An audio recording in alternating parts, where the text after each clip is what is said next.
Hey guys, welcome back to Clownfish TV. This is Neon. I am here with Geeky Sparkles. Hello. And it's time for another daily dose of dismal Disney. Disney is running out of children. Yeah, pretty much. Could be taken in so many different ways. That could be taken in so many different ways. Disney wants more kids. They want your kids. We're gonna talk about this because yeah, they are having a problem. We're actually running out of children to go to Disney. This could in part explain Disney adults and why Disney is chasing that millennial dollar. It's not just that. They're talking about Disney getting viewership in general, and they're talking about how what we've mentioned many times before, which was they're going to YouTube. Yeah, so kids aren't watching Mickey. I mean, we said this before when we were talking about Universal. We said kids aren't going to beg their parents to go to Disney World to go see Mickey. They're going to go to Universal to go see Mario and Harry Potter and, How to Train Your Dragon. That's what they're going to do. So let's talk about all of this, and we'll talk about kind of the decline in birth rates, and we're going to talk about the decline in Disney viewership. Before you get into it any further, please subscribe for more pop culture, news, views, and rants, guys. Yeah, woohoo if you do. Woohoo! Yeah, so this is one hell of a headline. Disney has a kid crisis. Mm-hmm. Take that as you will. Yeah, children used to grow up watching Mickey. Now they're all on YouTube. That's true. That's why they tried to basically buy YouTube. They bought Maker Studios back in the day because Maker had a lot of the top gaming YouTubers. And that was a fiasco because they didn't know what to do with it. And then it wound up leading to the adpocalypse, which is a whole other thing. But yeah, they tried to buy into Fortnite. Now they're trying to buy into Fortnite. This is why they're pushing for Instagram and TikTok and all these because they're trying to reach kids because kids aren't watching Disney like they used to. No. They're talking about Bob Iger coming back and having a partnership with Epic Games and Taylor Swift. Mm-hmm. We've entered a new era, Iger effused to investors during the February earnings call. The Eras Tour film would stream exclusively on D+. So D+, it's more like D-, but like, hey, they're fellow kids, right? That's what we're doing here.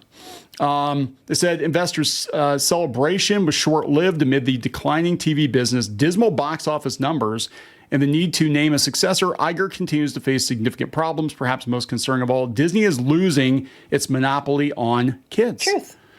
Yeah, there's a couple of reasons for this, and we're going to talk about them. It's not just because of competition. There's some other issues too. Yeah, So we've actually talked about this before. That Disney Channel used to be the biggest thing for kids. Like kids watch Disney Channel. Disney Channel shows were huge. Like every other Mickey Mouse Club member went on to become a pop star or a movie career or something. You know what I'm saying? Like it was a big deal, and it just like dropped off a freaking cliff. But they said, the Disney Channel, once a gateway to all things Disney, plummeted from a top 10 network with nearly 2 million average daily primetime viewers in 2014 to number 80. Holy hell. I would argue that Disney Channel had way more than that even before 2014 viewers because there wasn't that much.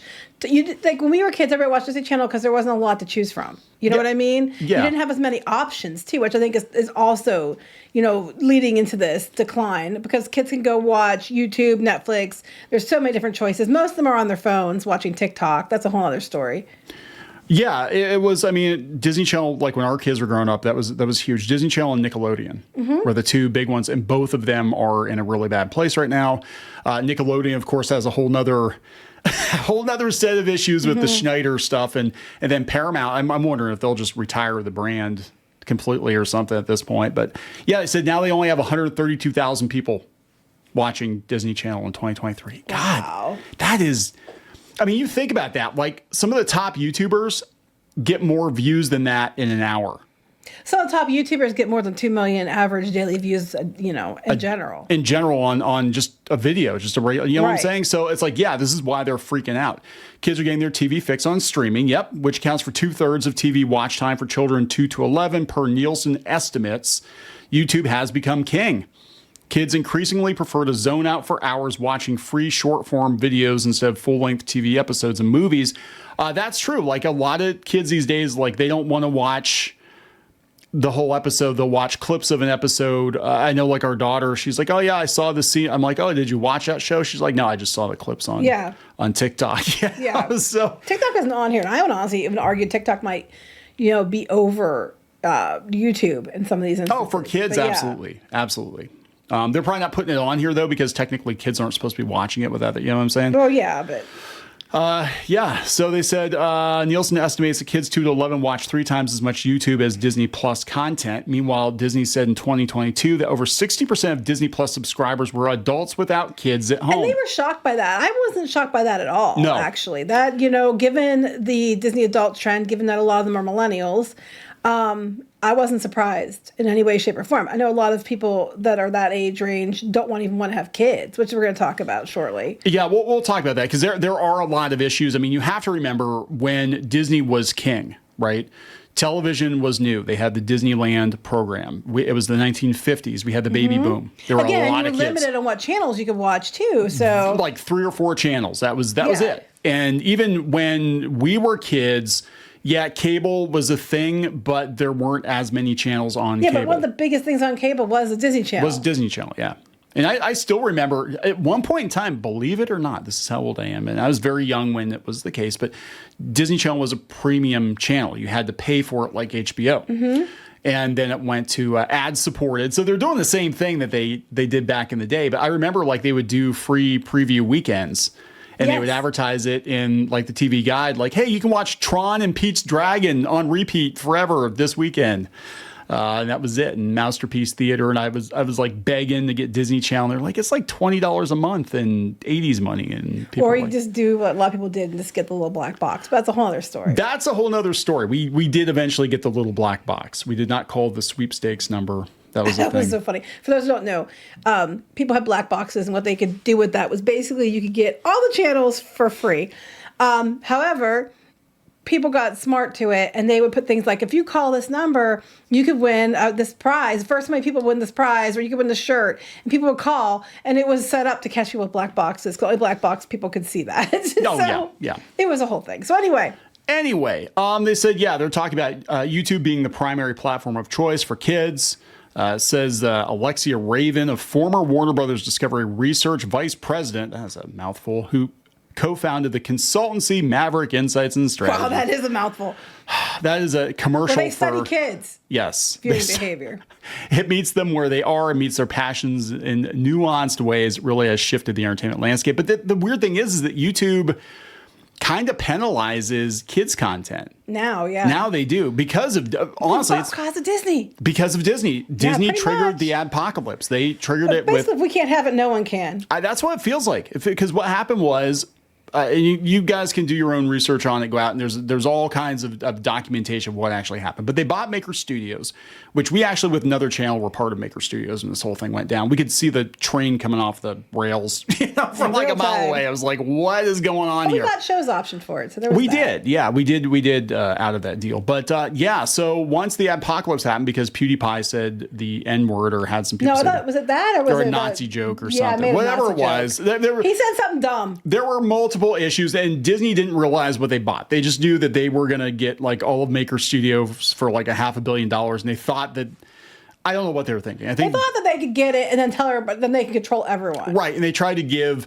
They were trying to make like scripted shows from people that were just doing like family vlogs and stuff. YouTube was the Wild West at the time. It was like it was untamed, you know. Yeah. And they tried to tame it. Yes, they tried to tame it. They tried to basically make Disney Channel stars out of YouTubers, and it failed. And then the apocalypse happened. Well, basically, yeah. Then there was the apocalypse, which basically boiled down to, we're not going to give you our ad money if you're going to put it on show or things that like that. Right. And then basically, they still got to control it in some fashion. Yeah. After the fact with their ad money, but yeah. So then the second round, a lot more to it. There was a lot more to it. Abbreviated version. It's a very abbreviated because this isn't a video about the apocalypse, but just basically saying Disney triggered it, and then there was another one where it was with Kappa, where we had all these like family vloggers, and if you showed kids in videos, your videos got demonetized.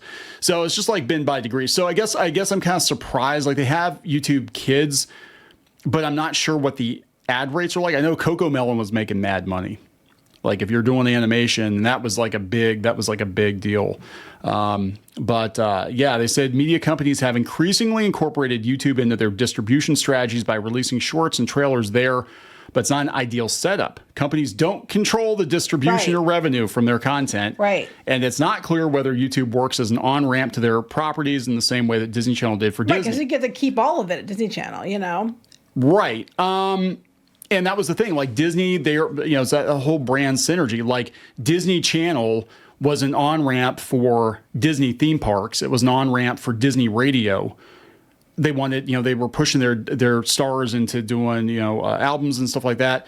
And, you can trace Miley Cyrus's success directly back to Disney Channel. Pretty much. And so many other, she tries to deny it, but it's like, no, you're big because of Disney Channel. They're talking about, like, a lot of companies thought that, the bigger you get, the better off you be. But Disney's finding out that you have to have a steady stream of kids. And this is kind of what's going on, I think, with like Star Wars and Marvel and things too, is they're trying to find this new audience.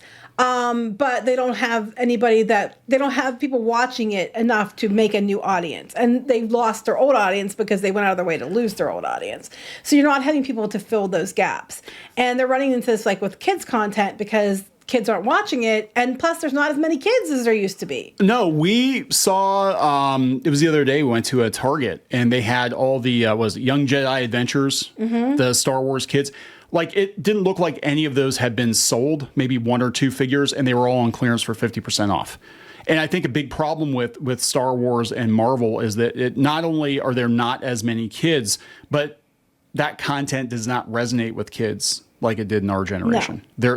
You're competing with again, we had limited choices, so you pretty much, like, if you wanted any kind of science fiction, it was either Star Trek or Star Wars. Well, yeah, and the pop culture, it was pop culture because it was what everyone watched. Right. And it was so limited back then. Everybody watched the same stuff. Now there's except for a few, juggernaut shows, everybody watches different things. So there isn't that connecting, entertainment that you all watched and enjoyed that you could talk about and to make things as big as they used to become. Yeah.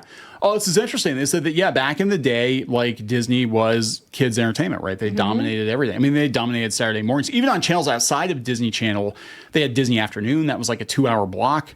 They had Saturday mornings. They had, like, the Gummy Bears and, DuckTales, all stuff, Darkwing Duck. It was on Saturday morning. So they dominated everything. And it all was a funnel to lead people to the theme parks and to lead them to buy Disney merchandise and stuff. But they said now the most popular kids show is Cocomelon. Yep. Which was a YouTube thing. It's made by Moonbug. They bought it for like $3 billion off of a husband and wife team that did it because I guess the story, as I understand, was they had one of those family vlogging channels. The kids got too old, so they went and they did the Cocomelon thing, and it blew up. But they made lots of money. They said it's quickly gained on giants like Disney. It was bought by 2 former Disney executives. Yeah. So they've learned from Bob Iger, right? Mm. And they said it clinches the number 5 spot for kids entertainment on YouTube in 2023. And they have other ones like Ryan's World, and that kid's got to be like 40 now. Kids Diana show. I know they don't show him as much. Like, I'll see commercials and stuff for it here and there. And it seems like he's kind of like stepped off to the side. Now it's like they're running his siblings or something on it, or they're running reruns of it or something, But kids are growing up seeing themselves on these platforms. They're seeing kids like themselves creating the content. Well, it's kind of interesting because when we were kids, we kind of saw that too, though. Disney would do things like, Mickey Mouse Club. And then we had like the shows like Kids Incorporated and things like that, where there was clearly a show, but you saw kids acting like they were doing their own thing. And like they met you where you were. And so that's what they're getting. They're getting the same thing. They're just getting it elsewhere. But this is kind of like, again, going back in the Wayback Machine, right? When we were kids, we would watch like Sesame Street or Electric Company. And it was like they had the show, but they always had the adults with the kids. So you could kind of relate to, Gordon giving a lesson to, God, this dates me. Gordon giving a lesson to the kids in the neighborhood or whatever, back before it became the Elmo show. So, this has always kind of been, like, every kid show back then always had kids on the show interacting with adults on some level. But they said that, this executive here said that he tries to get his kids to watch Disney movies and they won't. They want to watch YouTube. Yeah, they said the drift towards YouTube threatens the foundational gateway to the wider world of Disney, because Disney would use the Disney Channel. And from the Disney Channel, that they would get you to watch their movies, and then they get you to go to their theme parks. They had little shows with kids on it, talking to kids, telling them about the theme park stuff to get their parents to ask to go to the theme parks. That's what they would do. Yeah. And then you go buy their stuff. And now they're not having those kids coming in to see their movies, to go watch the Disney Channel, to go wanting to go to the parks and everything else, and they're losing it across the board. And they need these kids, and that's why they're desperately trying to grab that. We talked before about all of these different Hollywood studios, they're after Gen Z, and I would say Yeah. even more so Gen Alpha now. But they're trying desperately to grab those kids because that's the audience and the market for the future, and they are not able to connect with them. And they still have millennials and Gen Z and the boomers and all that, but they're, or Gen X, I mean, and the boomers and all that, but they're not grabbing these kids, and that's the future. If you don't have them now, Disney's not grabbing kids know, like right? they used to. Like they used to. Yeah. And that's where they need to go, and that's why Hollywood's so desperate to get these people. But they just want to go, watch, something on YouTube or something, and then or TikTok, and then go buy the stuff they're telling them to buy, and they aren't listening to Disney telling them to give them the money. Go tell your mom to buy you the stuff. So I do miss toy commercials, though. I do really miss toy commercials. Yeah, I miss toy commercials. They have them occasionally. Like I'll watch, like they have a Transformers streaming channel on Roku. If they have G1 on or something, I'll watch it here and there. And they still have toy commercials, but I can't explain it. I never see them. They feel different. They feel very much like, I don't know, like for adults. Yeah, they do. They have kids in it, but it's like it feels different. For some adults. But like back in the day, it was cereal commercials, toy commercials, video game commercials, and even all the video game commercials are different now than they used to be. But they're talking about how even Zendaya, I forgot about that. She was on was it Casey Undercover? Was she? Yeah. Yeah. Casey Undercover. Yeah, because Boo used to watch it. Yeah. So she came from Disney Channel too. So like and she was in some of the movies they had too. Like was it remote or the one about the one with the remote control or something? Or what? I forget. Was she in that zombie movie too? She was in a bunch I don't of think she stuff. was in Zombie. I know she's in Casey Undercover because and they had the robot. They had the robot girl with the poofs or whatever that were like antennas or something. It was like what? So, it was a show that was not white, and people and kids loved it. Before they said they tried to change the narrative, but they're like right. the Disney tried to do their Disney Junior Ariel and the Winnie the Pooh thing with shorts on YouTube. They also were doing they're doing little shorter clips of Bluey and things like that on Disney Plus, trying desperately to grab kids. And that's why they're trying to put the money into Epic Games. I think Fortnite may be a little too late on that one. Yeah, I think they're too late. But they're desperately trying because they need this new demographic to fill in for the people that are getting older. Yeah. So that's the thing. I mean, this is, we talk about all this and we talk about the decline of Marvel and Star Wars and whatever, and how it seems like they're trying to pivot. I think on some level, I do think it's a political thing. I think on another level, it's a corporate thing. I think they're kind of like, well, those boomers are going to be dead soon, so we need some fresh blood. So let's change everything to try to make this franchise resonate with the kids, with the youths, and it's not resonating with anybody. Is what's going on. It's not. And then they fundamentally don't understand their audience, what they had, or the audience they want.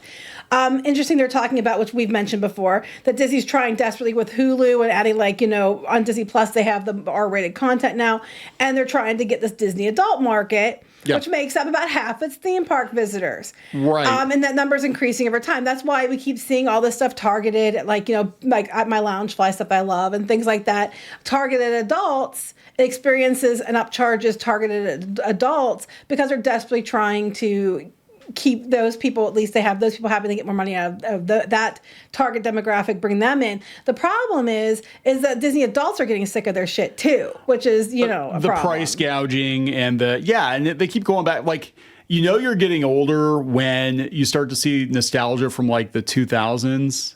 They're starting to do Disney Channel nostalgia. It's like, wait, it wasn't that long ago, was it? Disney adults, like the grown-ups in general, control the purse strings for the kids too.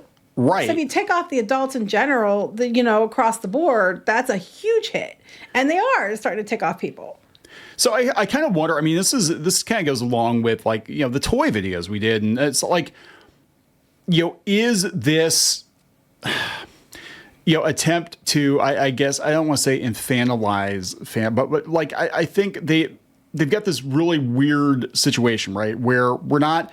Back in the day, it used to be like you'd play with your toys, you'd be done with your toys, you'd become an adult, your kids would have their own thing, whatever. And now, these IPs from the 80s and 90s are never actually going away because they're still catering to adults who are into these things because there aren't any kids coming up behind them to even warrant making a lot of new stuff. Mm-hmm.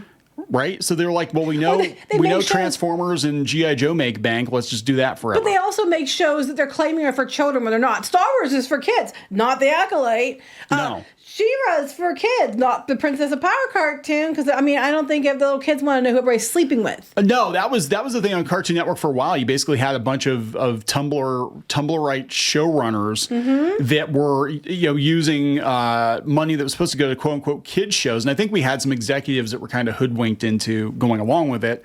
But they were using money for these quote unquote kid shows that were obviously geared toward young adults. And there's their own therapy session. I didn't get to go to prom, so prom's the focus, And if you like those shows, fantastic. But I'm saying just from a business perspective, they tried to make toys based on these shows. Steven Universe was a prime example. They've had a whole bunch of Steven Universe toys and nobody bought them because the demographic that was actually watching Steven Universe was older and they didn't buy toys, but it wasn't the demographic that did buy toys, which were like 30, 40-year-old men. They weren't into Steven Universe. They weren't buying Steven Universe action figures. So it's like, and the kids didn't want it because the kids really weren't watching this show. It's this weird situation. Like the whole business of children's entertainment has been completely upended. And everything that worked when we were kids just does not work now. And I think they're all kind of tripping over each other, trying to figure out what to do. But it is definitely hitting them all over the place. They said diversifying has its challenges, like the rest of traditional TV. The TV business is in decline. The profitable experiences arm, which houses theme parks and resorts, has grown more important. Right, but I think it's also the only reason that they can come up with 70% of the operating income is because you always hear the amount of people are down, but the cost per guest is up because they're fleecing the people they have, which is turning them off too. So you're just basically going to turn everyone off here shortly. And Disney, I thought you wanted to turn people on. Disney, oh my With God. children, no. That's the title of the video. Disney wants to turn your kids on. No, they said, the figures can be misleading. For the past decade, the division has increasingly relied on higher spending per guest rather than increased attendance. Yes, and that's what they keep doing. Oh, our attendance is down. Quick, raise prices. Yeah, in Wall Street, they think the reason the stock is down is they're like, how much growth is there realistically? And now you've got Universal, and the kids are going to go for Mario over Mickey. The kids that are left are going to go for Mario over Mickey. Well, they're saying in general, people are staying closer to home for theme parks and stuff too that aren't even necessarily tied to characters because Great Wolf Lodge is one that's, we were just talking about that the other day. Getting bigger and bigger because it's closer and it's not as expensive to travel and it's easier for parents and they're just fed up of giving people their money when they're like, stuff that Disney's been doing lately. Yeah, they said, well, they got a bunch of sequels on the way. Honestly, those are going to probably work for them. Yeah. It sucks we're not getting new stuff, but then to be fair, the new stuff we've been getting hasn't been great.